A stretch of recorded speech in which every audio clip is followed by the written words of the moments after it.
All right, now the reactive folks, who are we starting with? Starting with Jocelyn, go ahead. First,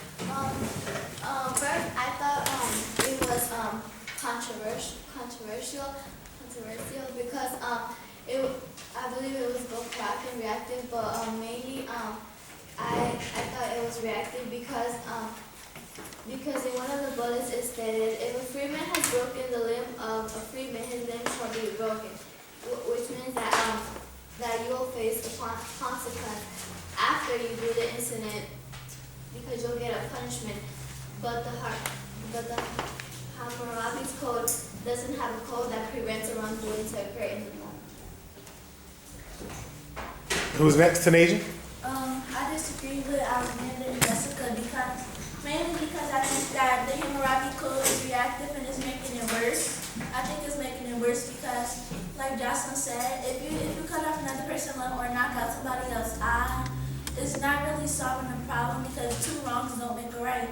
So it's not preventing wrongdoing because probably what I think is probably going to happen is that one of the person who knocked off the limb, I think one of them going to knock off another limb and it's going to keep on going and going.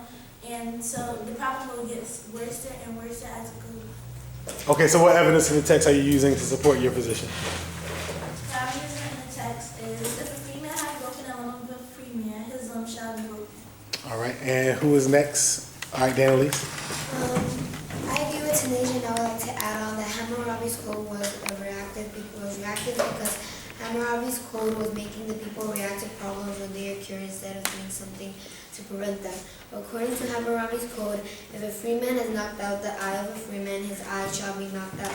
This evidence proves that Hammurabi's code was reactive instead of proactive because Hammurabi's code makes the problem more and turn it into a conflict. All right, so wait, hold on. I got to tell you my position. So my position is that the code was proactive. I believe it was proactive because in the text, it talks about that the codes were on display so that everyone in the empire would know exactly what was expected of them. And because of that, it's trying to prevent anything from happening. In addition, it also details what's going to happen if you do something wrong. So by detailing what can happen if you do something wrong, it's trying to prevent people from actually hurting other people or causing an accident, thereby losing their eye as well. I see some disagreement. Layla, track Layla, please. Mr. Ballard, I disagree with you because even though it was put for all people to see, it's still even if it's put for all people to see, it's still not proactive because if you think about it, more people still broke the law anyway, even though the law was there. So the law is not proactive because it's not preventing it in the first place. Because the only reason we need to be reactive is because people break the law. So we need to react to the people that break the law, and it's not proactive because it's not preventing it completely. I need some evidence though. Elias, track Elias.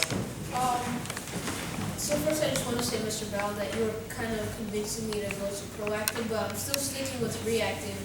Because, like what Layla said, even though the laws, for example, one of them says, if a free man has broken the limb of a free man, his limb shall be broken as well. And this does show that the laws are trying to prevent them, but they're not. Because many people are still doing it out of just disrespect or for whatever reason that it may be. So my answer is, Hammurabi's code was reactive due to the law's consequences. If a free man broke the limb of another man's slave, there would be severe punishments. The enforcer of the injury would feel how the accused slave owner felt by his slave being hurt. Either that or 1 to 2 pounds of silver will be given to the slave owner. This proves that if damage is done, that person, by law, can take action. The offended Babylonian man will not prevent further happening of the event, but cause it to the person who did it to him.